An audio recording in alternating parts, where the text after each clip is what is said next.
હું નવીન પટેલ નવનીત કવિ કાવ્ય સેતુ કાર્યક્રમ અંતર્ગત મારી રચના રજૂ કરું છું.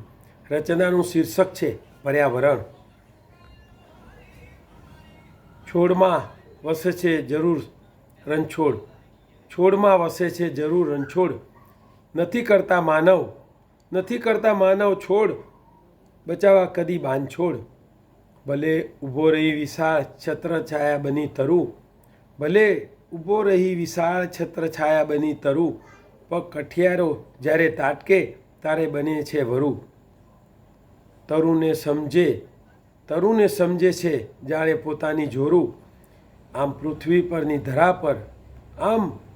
પરની ધરા પર અટલ ઊભા રહી બની વૃક્ષ.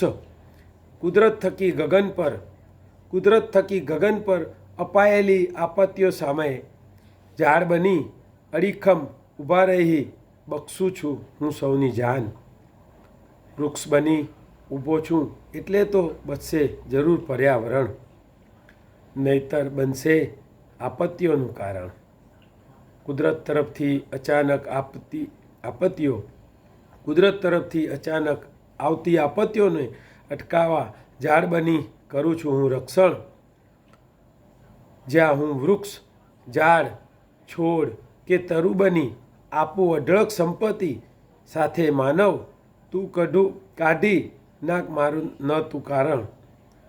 પર્યાવરણ સાથે બચાવવા નથી હું જોતો તાલ, પણ સંકટ સમયે આવેલ વૃક્ષ બની રક્ષણ કરતા ઊભો રહું છું ઢાલ. ધરા પરનું લીલુંછમ નૈસર્ગિક ઉપવન બનાવતા અનેકો જીવને હું તારું, છતાં પણ અડીખમ ઊભા રહી અટલ અને ન કરું કદી તારું કે મારું.